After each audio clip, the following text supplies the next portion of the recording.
Cette semaine, dans l'univers du tennis, on va découvrir ensemble les organismes qui gèrent le tennis mondialement. Il y en a trois pour retenir.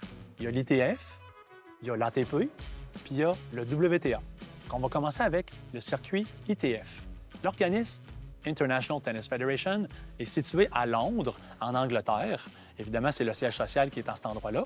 Ça a été fondé en 1913, au départ dans 12 pays collaborateurs.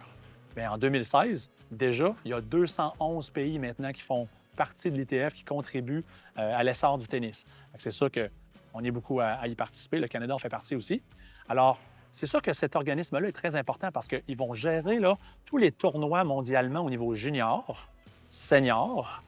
C'est l'entrée de circuit également chez les hommes et les femmes. Fait que tous les tournois qui sont 15 000 25 000 on appelle ça les futures, c'est eux qui s'en occupent. Donc, il y a aussi le tennis en fauteuil roulant, puis le tennis de plage, donc le beach tennis, c'est eux qui gèrent ça. Au niveau des tournois par équipe aussi, on s'occupe de 2 tournois par équipe. La Coupe Davis puis la Coupe Billie Jean King Cup, c'est eux qui font également cela. Donc, évidemment, on a aussi là, le circuit ATP, super important à retenir parce que c'est eux qui vont gérer le circuit masculin. Donc, le circuit masculin au tennis, c'est l'ATP qui gère ça. Donc, évidemment, c'est un circuit qui a été créé en 1990. Il y a 3 grandes catégories de tournois. Si on se rappelle, on a évidemment le circuit ATP qu'on voit à la télévision, là, avec les gros tournois, avec nos idoles. Il y a aussi le circuit Challenger. Ça, c'est des événements à peu près à 50 000 100 000 Mais juste avant, quand tu veux commencer à juste le circuit mondial, tu fais partie du circuit ITF. C'est eux qui s'en occupent, là, des événements à 15 000 environ en bourse. C'est comme ça qu'on commence à jouer sur le circuit mondial. Bon, l'ATP aussi gère évidemment les 4 tournois du Grand Chelem en collaboration avec chaque association qui est là. Ils s'occupent du Masters de fin d'année aussi, super important.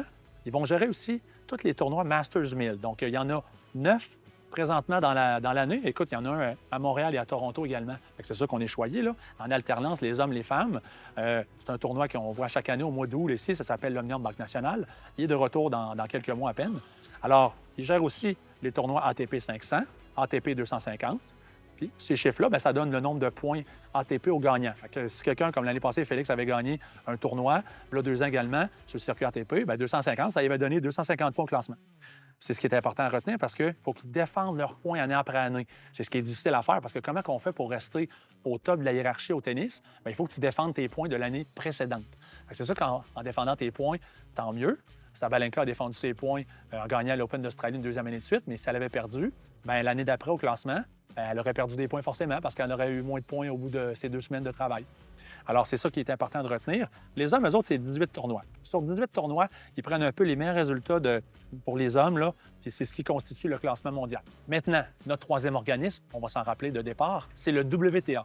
Le WTA, c'est le Women's Tennis Association, évidemment, qui a été fondé en 1973 par Billie Jean King, la grande américaine. Évidemment, elle a travaillé beaucoup pour la cause féminine, donc elle voulait que les bourses hommes-femmes soient vraiment plus égales parce que c'était vraiment pas le cas dans le temps. Donc, elle a travaillé fort là-dessus. C'est pour ça qu'elle a créé, en 1973, comme j'ai dit, cet organisme.